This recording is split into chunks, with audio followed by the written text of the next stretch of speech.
On a small side street in downtown Thunder Bay sits Arts Gallery, an art studio and gallery hosting a collective of different local artists.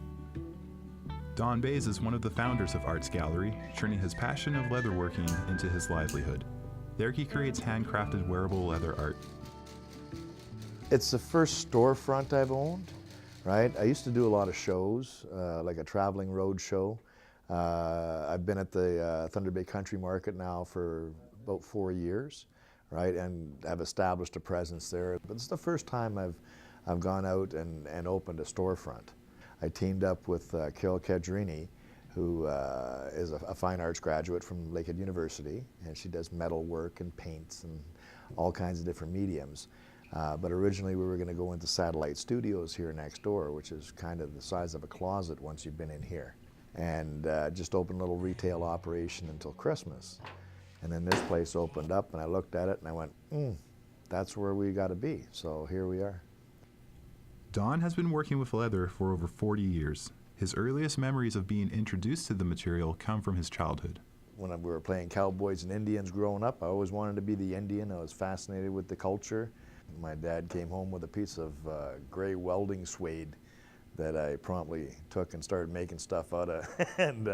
Yeah, that's pretty much it. I started off making little wristbands and little bags and things that I'd seen in history books and things like that. Don explains that for the most part, he has been self-taught when it comes to crafting with leather. His exposure to different influences early on in life helped him to continue with his leather work. Most of my life I grew up watching old westerns with my dad, you know, so it was like the flow of the buckskin clothing and things like that that really appealed to me. And then I'd see something and I'd go, I can make that. One of the teachers that stood out in my mind through my adult life was a gentleman called Mr. Melanowski. And he saw the interest that I had in leather work and really nurtured that in my art class in high school. Having become established as a leather worker and crafting pieces for sale, Don began to see his work in a more creative light. I do a lot of custom work, a lot of commission pieces, but my heart definitely is in doing the stuff I like to do.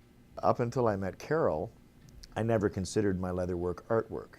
She helped me to open my artist's eye, right? Basically is the way it looked. And I started to look at my work more as artwork. I've always done nice work focused on function, not necessarily artistic interpretation. Now I've combined the two, so I definitely look at it as artwork. If you do what you love, the money will come, and that's the business side of it. I'm not a businessman. I'm a leather worker. I'm an artist. That's where my passion is. I think with any art form, you got to go with what your heart's telling you at that moment, you know, and just kind of go with the flow. Along with establishing Arts Gallery, Don has also begun to transition from not just an artist, but a teacher as well. I love to teach, right? I think the biggest compliment to my work is when I can show somebody else how to do that, and they can share the enjoyment that I've enjoyed all my life. Right? That's a big thing for me, for sure. I love to pass on the knowledge that I have. Having spent his life following his passion, Don sees Arts Gallery as the start of a new journey. I think that with the talented artists that I'm bringing in, like Carol, like Joyce Seppala, right, like Ed, along with the education programs, it's just going to get bigger and bigger.